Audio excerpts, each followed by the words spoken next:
অসমীয়া সাহিত্যৰ জগতলৈ হওক বা অসমলৈ হওক, অসমৰ সন্মান অসাধ্যে প্ৰতিটো জাতিয়ে যথেষ্ট বৰঙণি আগবঢ়াই আহিছে। তাৰে ভিতৰত অন্যতম হৈছে চুতীয়া জনজাতি।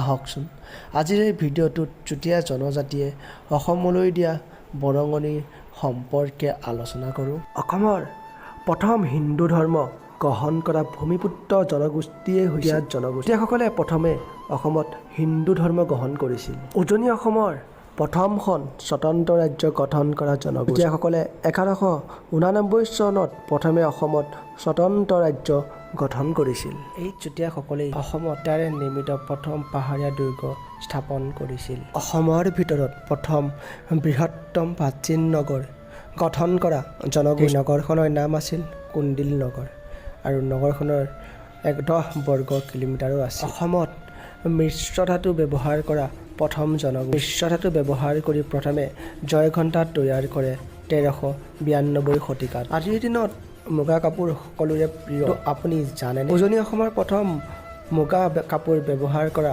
জনগোষ্ঠীয়েই হৈছে চুতীয়া জনগোষ্ঠী।